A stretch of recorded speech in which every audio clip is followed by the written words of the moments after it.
Good evening, friends. My name is Vishal, Faculty of Law at Study IQ. Friends, आज की class के अंदर आप सभी का स्वागत है। आज की क्लास के अंदर हम डिस्कशन करेंगे लॉ ऑफ क्राइम्स के ऊपर, आईपीसी के ऊपर, बीएनएस के ऊपर। आज की क्लास के अंदर हम दो महत्वपूर्ण सेक्शंस के ऊपर डिस्कशन करेंगे। पहला है to obstruct a public servant in commission of his official duty और discharge of his official duty. मतलब अगर कोई व्यक्ति किसी पब्लिक सर्वेंट की ऑफिशियल कार्य की पूर्ति में बाधा उत्पन्न करता है तो उस व्यक्ति की क्रिमिनल लॉ में क्या लायबिलिटी बनती है। दूसरा है असॉल्टिंग और using criminal force on a person on a public servant to deter that person from discharging his official duty और in reaction to anything done by public servant while discharging his public duty. अब इसका मतलब अगर public servant जो अपनी official duty की पूर्ति कर रहा है, अगर आप उसको असॉल्ट करते हो, उसके ऊपर फोर्स का प्रयोग करते हो, या फिर आप पब्लिक सर्वेंट के द्वारा की जाने वाली ऑफिशियल ड्यूटी से नाराज होकर, क्रोधित होकर उसके ऊपर बल का प्रयोग करते हो, तो वो अपने आप में अपराध है। अभी दोनों ही एक्ट्स अपने आप में अपराध है and they are punishable under law. उदाहरण के तौर पर मैं आपको बताता हूँ।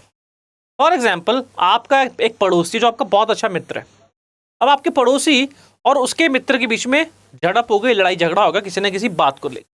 What happens, they enter into a physical brawl and your neighbour assaulted his friend.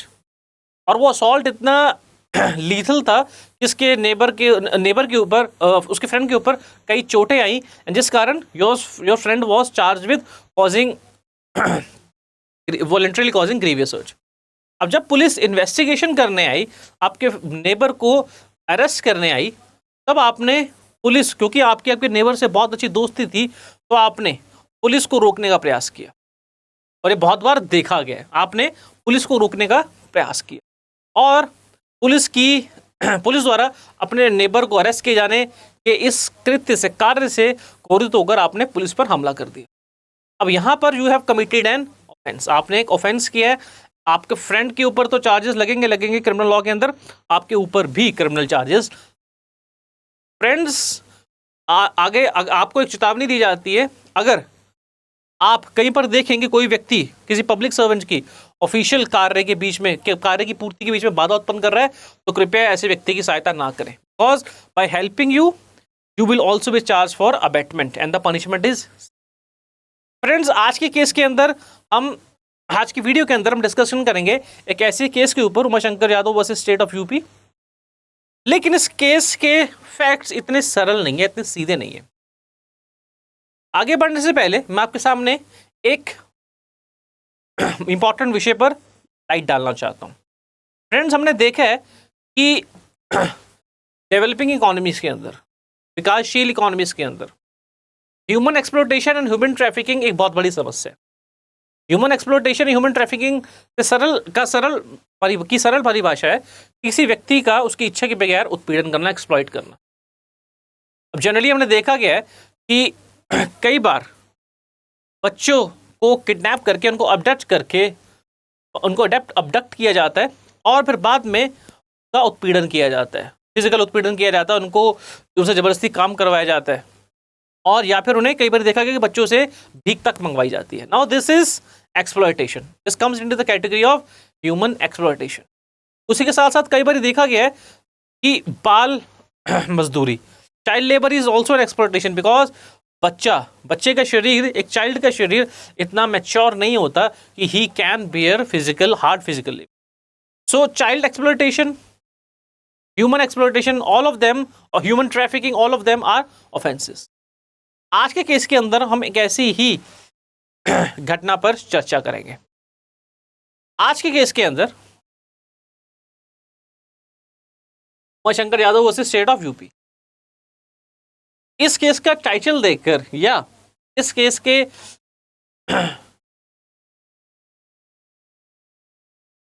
सब हेडिंग देखकर आप आश्चर्य में पड़ गए हो। एक तरफ तो मैं बात कर रहा हूं कि अगर आप कानून या आप किसी पब्लिक सर्वेंट द्वारा किए जाने वाले ऑफिशियल कृत्य के अंदर अगर बाधा उत्पन्न करते हो तो you are liable to be punished. दूसरी जगह पर मैंने लिखा है कि abuse of law rescuers roped in as criminals. अब इस एक विचित्र केस कोर्ट के सामने आया, सुप्रीम कोर्ट के सामने आया और सुप्रीम कोर्ट ने अपनी उस पर जजमेंट दी। इस केस के फैक्ट्स कुछ ऐसे हैं। अनफॉर्चुनेटली यूपी के अंदर ह्यूमन ट्रैफिकिंग, ह्यूमन एक्सप्लॉयटेशन की प्रॉब्लम जो है वो बहुत ही सीरियस। ऐसी प्रॉब्लम से निपटने के लिए सामाजिक तंत्र और हमारी पुलिस व्यवस्था तो क्रियाशील रहती है, अलर्ट रहती है। इसके साथ साथ हमारे समाज में कई ऐसे एनजीओज हैं who work for the welfare of the people, specially children, जो ऐसी exploitation, human exploitation, sexual exploitation और चाइल्ड एक्सप्लॉयटेशन की घटनाओं को रिपोर्ट करते हैं। And they just encourage the police officer, they aid the police officers in enforcement of law। ऐसी एक संस्था यूपी में जिसका नाम है गुरिया।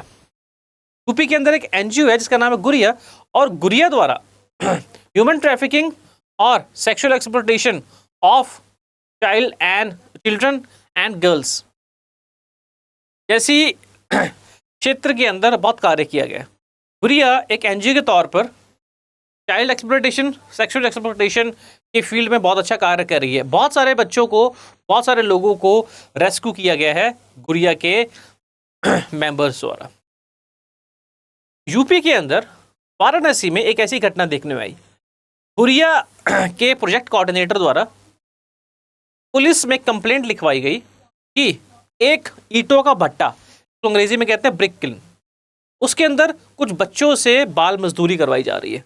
नाउ वी ऑल नो कि child labour is banned. Child labour is banned in 14 साल से छोटे बच्चे से आप कार्य नहीं करवा सकते।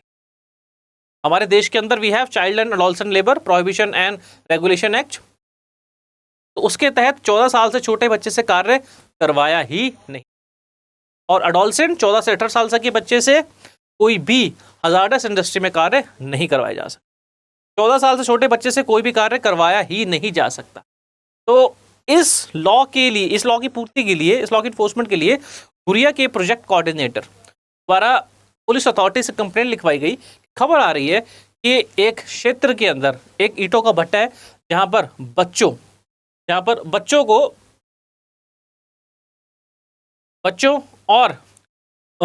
को बलपूर्वक कार्य करवाया जा रहा है, बच्चों का एक्सप्लॉयटेशन किया जा रहा है। और गुरिया के सदस्यों ने अथॉरिटी से ये रिक्वेस्ट की कृपया वो उस जगह पर जाकर इंस्पेक्शन करें और जो भी व्यक्ति दोषी है उसको हिरासत में लेकर उसके खिलाफ कानूनी कार्रवाई। तो गुरिया के मेंबर्स की रिक्वेस्ट पर डिस्ट्रिक्ट मजिस्ट्रेट ने लेबर कमिश्नर को आदेश दिए और लेबर कमिश्नर ने कुछ ऑफिसर्स, लेबर इन्फोर्समेंट ऑफिसर्स को साइट पर इंस्पेक्शन के लिए रवाना किया, और उन ऑफिसर्स के साथ साथ गुरिया के कुछ मेंबर्स भी थे। जब लेबर एनफोर्समेंट ऑफिसर्स और गुरिया के कुछ मेंबर्स जब साइट पर पहुंचे तो एफआईआर के अनुसार या तथ्यों के अनुसार, सुप्रीम कोर्ट द्वारा ऑब्जर्व किए गए तथ्य के अनुसार गुरिया के मेंबर्स और लेबर एनफोर्समेंट ऑफिसर्स के बीच में एक बात को लेकर झड़प हो गई, तनातनी हो गई। वो बात ये थी कि गुरिया के मेंबर्स चाहते थे कि जिन भी लोगों को या जिन भी बच्चों को, जो भी बच्चे इस ब्रिक किल्न की साइट पर उपस्थित पाए गए हैं और लेबर करते हुए पाए गए हैं, उन बच्चों को पुलिस थाने लेकर जाया जाए और वहां पर उनकी स्टेटमेंट्स रिकॉर्ड की जाए। लेकिन लेबर एनफोर्समेंट ऑफिसर्स चाहते थे कि उन बच्चों और एक्सप्लॉयटेड लोगों की स्टेटमेंट्स उन स्पॉट पर ही ले ली जाएं, फाइल कर ली जाए। बात इतनी बढ़ गई कि गुरिया के मेंबर्स ने अपनी कुछ ऑफिशियल गाड़ियां मंगवाई और लेबरर्स और बच्चों को उन गाड़ियों के अंदर भरकर वो साइट से चले गए। अब यहाँ पर एक चीज़ देखने वाली है, गुरिया के मेंबर्स जिन्होंने खुद ही पुलिस से कंप्लेंट की थी कि एक ईंटों के भट्टे के अंदर बाल मजदूरी करवाई जा रही है और बंधुआ मजदूरी से लोगों को शोषित किया जा रहा है। अब इससे एक चीज़ साफ होती है कि गुरिया के मेंबर्स या गुरिया जन ऑर्गेनाइजेशन का इंटेंशन कहीं भी इलीगल नहीं था। उनका इंटेंशन हमेशा से ही लोगों को रेस्क्यू करना था और चाइल्ड लेबर और बॉन्डेड लेबर के खिलाफ एक जंग छेड़नी थी। अब देखा गया, जब गुरिया के मेंबर्स उन बच्चों और लेबर्स को अपनी गाड़ी में डालकर ले गए तो उसके पश्चात गुरिया के मेंबर्स पर ही पुलिस ने एफआईआर की। इसीलिए मैंने अपनी वीडियो के अंदर एक कोट लिखा है, rescuer roped in as criminals by the system, कि जो रेस्क्यूअर्स हैं उन्हीं को ही सिस्टम ने क्रिमिनल बना दिया। अब प्रश्न की बात है कि घुरिया के मेंबर्स के ऊपर पुलिस ने कौन से चार्ज लगाए होंगे। घुरिया के मेंबर्स के ऊपर पुलिस ने चार्ज लगाए सेक्शन 186 आईपीसी और सेक्शन 353 आईपीसी। सेक्शन 186 आईपीसी मैंने आपके संग अभी डिस्कशन किया था। सेक्शन 186 आईपीसी का आईपीसी कहता है कि obstruction of public servant in official in discharge of their official duties, और सेक्शन 353 आईपीसी कहता है कि असॉल्टिंग और using criminal force against a public servant deter him to perform his duty. अब घुरिया के मेंबर्स के ऊपर ये चार्ज लगाया गया कि जैसे लेबर इन्फोर्समेंट ऑफिसर्स उस ईंटों की भट्टी के अंदर पहुंचे और उन्होंने वहां पर दो मजदूरों की और बच्चों की, जो मजदूर के तौर पर काम कर रहे थे, जब उनकी स्टेटमेंट लेना आरंभ किया तो घुरिया के मेंबर्स ने लेबर इन्फोर्समेंट ऑफिसर्स को इस कार्य के लिए रोका, इस काम के लिए रोका, और वो ज़बरदस्ती लेबर्स और बच्चों को गाड़ी में डालकर वहां से रवाना हो गए, चले गए। तो पुलिस ने सेक्शन 186 का प्रयोग किया, और सेक्शन 186 के तहत मैं आपको पहले भी बता चुका हूँ, they stated that the members of Ghuria have obstructed the public servants in discharge of their official, और साथ साथ आर्टिकल 353 का भी प्रयोग कर दिया, जिसके अंदर उन घुरिया के मेंबर्स पर एलिगेशन लगे कि दे हैव यूज्ड और assaulted the public servant, that means in this case labour enforcement officers, to deter them from performing their. अब जब घुरिया के मेंबर्स के ऊपर चार्जेस लगे, क्रिमिनल चार्जेस लगे, सेक्शन 186 आईपीसी, सेक्शन 353 आईपीसी, और साथ में किडनैपिंग के भी सेक्शन 363 आईपीसी, तो घुरिया के मेंबर्स के ऊपर जब ये एलिगेशंस लगे तो घुरिया ने हाई कोर्ट का दरवाजा खटखटाया और हाई कोर्ट से गुहार लगाई कि सेक्शन 482 के अंदर, सेक्शन 482 के तहत अपनी पावर्स का इस्तेमाल करते हुए हाई कोर्ट इस एफआईआर को क्वैश कर दे। हम सभी जानते हैं कि हाई कोर्ट के पास इनहेरेंट पावर्स होती हैं टू जस्टिस। तो हाई कोर्ट देखा गया है कि आमतौर पर ऐसे केस जिनके अंदर हाई कोर्ट को लगता है कि एफआईआर के अंदर किसी भी प्रकार की अपराध होने की परिस्थिति का पता नहीं लग रहा, या अगर मैं सामान्य भाषा में बताऊं तो ऐसे केसेस जिसके अंदर there is no disclosure of commission of an cognizable offence और कमीशन ऑफ एन ऑफेंस, कि ऐसे फॉर एग्जांपल हम दो दोस्त, हमारे बीच में झगड़ा हो गया और हम दोनों के बीच में कहासुनी हो गई, मैंने उसको हाथ लगाया ना उसने मुझे हाथ लगाया, लेकिन मेरे मित्र ने मेरे खिलाफ एफआईआर कर दी, फर्स्ट इन्फॉर्मेशन रिपोर्ट कर दी, और मेरे खिलाफ नोटिस ऑफ अपीयरेंस आ गया और क्रिमिनल प्रोसीडिंग शुरू हो गई। अब इस केस के अंदर I will go to the court, high court, और 482 का सहारा लेकर I will try to quash the FIR, because हमारे बीच के अंदर अगर बातचीत हुई, कहासुनी हुई, but it does not disclose this facts, does not disclose commission of an offence. सिर्फ इन तथ्यों के आधार पर मेरे ऊपर कोई चार्ज नहीं लगाया जा सकता, और ना ही तथ्य डिस्क्लोज कर रहे हैं कि मैंने कोई अपराध किया। तो ऐसे केसेस के अंदर जब कोर्ट, हाई कोर्ट को लगता है कि फैक्ट्स किसी भी प्रकार के अपराध के ना होने की परिस्थिति दिखा रहे हैं, या फैक्ट्स दिखा रहे हैं कि इन फैक्ट्स, इन तथ्यों के आधार पर कोई भी अपराध सिद्ध नहीं हो सकता, तो हाई कोर्ट 482 का प्रयोग करते हुए एफआईआर को क्वैश कर देता है और क्रिमिनल प्रोसीडिंग को रोक देता है। लेकिन इस केस के अंदर बहुत ही आश्चर्यचकित करने वाला फैसला आया इलाहाबाद हाई कोर्ट का। इलाहाबाद हाई कोर्ट ने 482 482 सेक्शन का प्रयोग करने से मना कर दिया।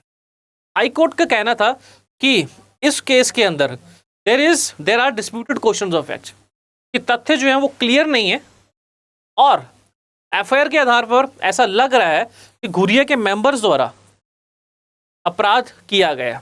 इस आधार पर कोर्ट ने कहा कि हम 482 का प्रयोग करके एफआईआर क्वैश नहीं कर सकते, और अगर घुरिया के मेंबर्स को लगता है कि उन्होंने कोई अपराध नहीं किया है या इन तथ्यों के आधार पर उनके ऊपर कोई अपराध सिद्ध नहीं हो सकता, so they can claim discharge, they can file application for discharge during the time of trial. जब भी मुकदमा शुरू होगा तो पहली स्टेज के अंदर वो डिस्चार्ज फाइल कर सकते हैं। अब देखिए, हम बात करते हैं सेक्शन 186 आईपीसी। देखिए, whosoever voluntarily obstructs any public servant in discharge of their public function shall be punished with imprisonment। जो भी व्यक्ति किसी पब्लिक सर्वेंट को उसके ऑफिशियल कार्य की पूर्ति में बाधा उत्पन्न करता है, ऐसे व्यक्ति को सेक्शन 186 आईपीसी और सेक्शन 221 बीएनएस के तहत पनिश किया जा सकता है। इंग्रेडिएंट्स देखिए, obstruction of public servant in discharge of official duty, तो पहला इंग्रेडिएंट इस ऑफेंस का है obstructing a public servant in discharge of official duty, and second is obstruction is voluntarily and done with objective of preventive the public servant. तो पहला काम, आपने किसी पब्लिक सर्वेंट की कार्यपूर्ति में बाधा उत्पन्न की, you obstructed a public servant from conducting his duty, and second, you had an intention to prevent that public servant from conducting their or committing their official function. दो चीजें हैं, एक आपने बाधा उत्पन्न की, और बाधा की उत्पन्न करने के पीछे आपका उद्देश्य था कि आप रोकना चाहते थे पब्लिक सर्वेंट को के ऑफिशियल ड्यूटीज की पूर्ति।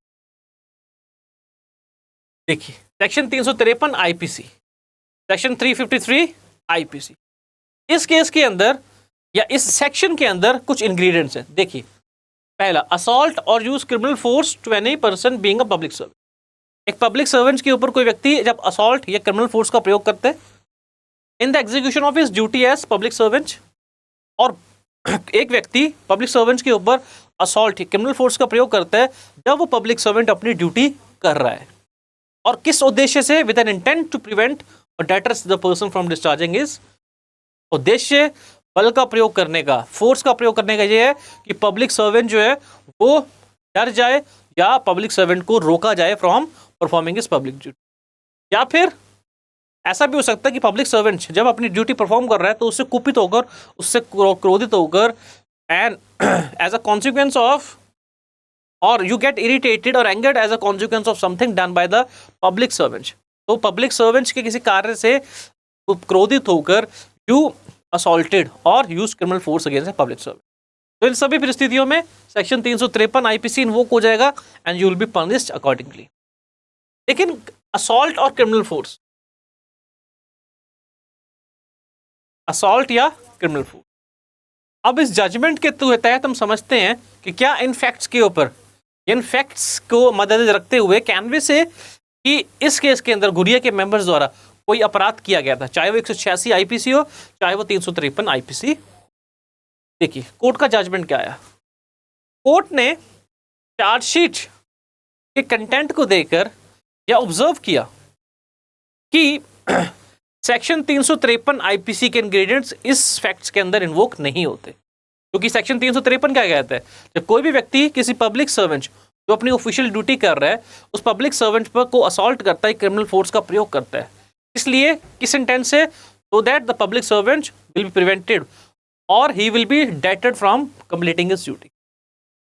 तो इस केस के अंदर कोर्ट ने कहा कि फोर्स या असॉल्ट का मतलब क्या होता है, क्रिमिनल फोर्स का मतलब होता है जब कोई व्यक्ति किसी दूसरे व्यक्ति के में मोशन पैदा करता है या फिर motion, cessation of motion, motion को रोकता है थ्रू एनी एक्ट, किसी भी एक्ट के चले, या फिर किसी चीज का प्रयोग करके या किसी जानवर का प्रयोग करके। फॉर एग्जाम्पल अगर एक व्यक्ति खड़ा है और मैंने उसको धक्का मारा, तो इस केस के अंदर I have created motion in that person, right. तो this is called as force. या कोई व्यक्ति भाग रहा है और उसको मैंने भागते हुए रोका, so in that case by applying the force I stop that person, I cease the motion of that person, this is called as force. अब क्रिमिनल फोर्स क्या होती है? फोर्स का मतलब, क्रिमिनल फोर्स का मतलब होता है when a person uses a force on another person with an intent to cause fear और इंजरी और अनॉयंस इन दैट पर्सन। अगर एक व्यक्ति दूसरे व्यक्ति के ऊपर बल का, फोर्स का प्रयोग कर रहा है उसको इंजर करने के लिए, उसको डराने के लिए या उसको परेशान करने के लिए, this is called as criminal force. For example आपका फ्रेंड सड़क पर चल रहा है और आपने उसको धक्का दिया ताकि वो गिर जाए, this is use of criminal force. लेकिन सपोज आपका फ्रेंड सड़क पर चल रहा है और फोन देखता हुआ जा रहा है, सामने से गाड़ी आ रही है, आपने उसको खींचा so that you can save him. अब इस केस के अंदर you have applied force but not to injure him but to protect him, तो इस केस के अंदर there is no application of criminal. तो इस केस के अंदर कोर्ट ने कहा, और दूसरा असॉल्ट, असॉल्ट का मतलब होता है doing any gesture which will give rise of an apprehension in the mind of the person that criminal force is about to be used on him। किसी व्यक्ति के सामने ऐसे जेस्चर करना, ऐसा इशारा करना, ऐसे एक्ट करना जिससे उस व्यक्ति के मन में एक डर पैदा हो कि उसके ऊपर क्रिमिनल फोर्स यूज होने वाली है। अब सपोज आपका एक फ्रेंड बैठा और आपने उसको ऐसे दिखाया और वो डर गया, तो this is called as assault, right. तो कोर्ट ने इस केस के अंदर कहा, इस केस के अंदर पब्लिक सर्वेंट्स के ऊपर हुरिया के मेंबर्स द्वारा ना ही क्रिमिनल फोर्स का प्रयोग किया गया और ना ही असॉल्ट किया गया। गुरिया के लोगों ने, गुरिया के मेंबर्स ने सिर्फ लेबरर्स को कार में डाला, वैन में डाला और उनको स्पोर्ट से लेकर चले गए। तो यहाँ पर क्रिमिनल फोर्स से असॉल्ट करने का प्रश्न ही पैदा नहीं होता, इसलिए सेक्शन 353 के अंदर ऑफेंस प्रूव नहीं होता। इसके साथ साथ सुप्रीम कोर्ट ने कहा, अब बात करते हैं सेक्शन 186 आईपीसी की। Supreme court said section 186 IPC का उद्देश्य है ऐसे व्यक्ति को पनिश करना जिस व्यक्ति के द्वारा किसी पब्लिक सर्वेंट की ऑफिशियल ड्यूटी की पूर्ति को रोका गया हो with an objective of preventing the public servant. जब कोई व्यक्ति किसी पब्लिक सर्वेंट को रोकता है from discharging his official duty इस ऑब्जेक्ट से, ताकि पब्लिक सर्वेंट अपनी ड्यूटी पूर्ण ना कर पाए, तो उस वक्त उस व्यक्ति का जो इंटेंशन है, उद्देश्य है, दैट इज गिल्टी। लेकिन इस केस के अंदर कोर्ट नोटिस कि घुरिया के मेंबर्स का उद्देश्य लेबर इन्फोर्समेंट ऑफिसर्स को उनकी ड्यूटी की पूर्ति करने में रोकना नहीं था, अपितु घुरिया के मेंबर्स चाहते थे कि साइट पर उपस्थित बाल मजदूर और बंधुआ मजदूरों को पुलिस स्टेशन लेकर जा सके, ताकि वहां पर उनके स्टेटमेंट रिकॉर्ड किए जा सके। घुरिया के मेंबर्स को पता था कि ईंटों के भट्टे के अंदर ईंटों के भट्टे के मालिक के कुछ लोग होंगे जो स्टेटमेंट रिकॉर्ड नहीं होने देंगे, और पहले भी ऐसी घटना देखने में आई थी कि ईंटों के भट्टे के जो मालिक था उसकी अप्रोच के कारण, उसकी पॉलिटिकल अप्रोच के कारण पहले भी वह ऐसी गतिविधि में पुलिस एक्शन से बच गया था। तो घुरिया के मेंबर्स का इंटेंट यहाँ पर पब्लिक सर्वेंट्स की ऑफिशियल ड्यूटी में बाधा पहुंचाना नहीं था, बल्कि their objective was to ensure that the inspection और the investigation shall be done in an efficient manner. Court ने यही कहा कि the removal of labourers from the site was not with an intention to obstruct the performance of duties by the officials but to ensure investigation was conducted in fair। Court ने कहा कि घुरिया के member सिर्फ उन मजदूरों को गाड़ी में इसीलिए लेके गए ताकि इन्वेस्टिगेशन प्रॉपर, इंस्पेक्शन प्रॉपर तरीके से हो सके, पुलिस थाने के अंदर हो सके, ना कि वो बाधा डालना चाहते थे इन परफॉर्मेंस और discharge of functions by a public. तो इसी कारण कोर्ट ने कहा कि ना ही सेक्शन 353 और ना ही सेक्शन 186 के इंग्रेडिएंट्स इस केस के अंदर पूरे होते हैं। इसीलिए कोर्ट ने अपनी इनहेरेंट पावर का प्रयोग करते हुए the court overruled the decision taken by the high court. High court ने 482 सेक्शन का प्रयोग करने से मना कर दिया था। कोर्ट ने घुरिया के मेंबर्स की, अपैलेंट्स की याचिकाओं को डिसमिस कर दिया था, लेकिन सुप्रीम कोर्ट ने इस ऑर्डर को ओवररूल किया and it quash the FIR against. अब इस केस के अंदर देखने में आया कि किस प्रकार से पुलिस ने रेस्क्यूअर्स, सोशल वर्कर्स के ऊपर ही कानून का दुरुपयोग किया। जो लोग चाहते थे कि बाल मजदूरों को, बंधुआ मजदूरों को रेस्क्यू किया जाए, उनका बचाव किया जाए, उन्हीं के ऊपर ही पुलिस ने चार्जेस लगा दिए अंडर आईपीसीएन। इस वीडियो को समाप्त करने से पहले मैं एक चीज और डिस्कस करना चाहता हूं। सुप्रीम कोर्ट ने सेक्शन 482 के स्कोप पर भी लाइट डाली, प्रकाश डाला। सुप्रीम कोर्ट सेड कि सेक्शन 482 सीआरपीसी का उद्देश्य यह है कि हाई कोर्ट अपनी पावर्स का प्रयोग करते हुए miscarriage of justice, abuse of justice को रोके। सुप्रीम कोर्ट ने कहा कि सेक्शन 482 का प्रयोग करते हुए हाई कोर्ट उन परिस्थितियों में एफआईआर को क्वैश कर सकता है जिन परिस्थितियों में हाई कोर्ट को लगता है कि इन तथ्यों के आधार पर किसी भी प्रकार के अपराध को सिद्ध नहीं किया जा सकता, या एफआईआर के कंटेंट्स को देख के ही समझ में आ रहा है कि कोई अपराध हुआ ही नहीं है। कोर्ट सेड क्योंकि क्रिमिनल लिटिगेशन या criminal proceedings against a person they are very damaging to the reputation and liberty of a person. जब किसी व्यक्ति के खिलाफ एक क्रिमिनल लिटिगेशन, क्रिमिनल प्रोसीडिंग शुरू की जाती है तो वो उस व्यक्ति की रेपुटेशन, सम्मान और उसकी लिबर्टी के लिए बहुत ही हानिकारक होती है। इसलिए कोर्ट के ऊपर ये दायित्व बनता है, कोर्ट के ऊपर रिस्पॉन्सिबिलिटी बनती है कि अगर कोर्ट के सामने कुछ ऐसा केस आता है जहाँ पर एक व्यक्ति के ऊपर क्रिमिनल चार्जेस लगे हैं, एफआईआर हुई है, लेकिन उस एफआईआर के कंटेंट्स को पढ़कर ही समझ में आ रहा है कि इस केस के अंदर, इस केस के तथ्यों के आधार पर कोई भी अपराध सिद्ध नहीं किया जा सकता, these facts disclose commission of no offence. तो वहां पर कोर्ट को अपनी इनहेरेंट पावर 482 सेक्शन 482 सीआरपीसी का प्रयोग करते हुए एफआईआर को क्वैश करना चाहिए और व्यक्ति की लिबर्टी और डिग्निटी को प्रोटेक्ट करना चाहिए।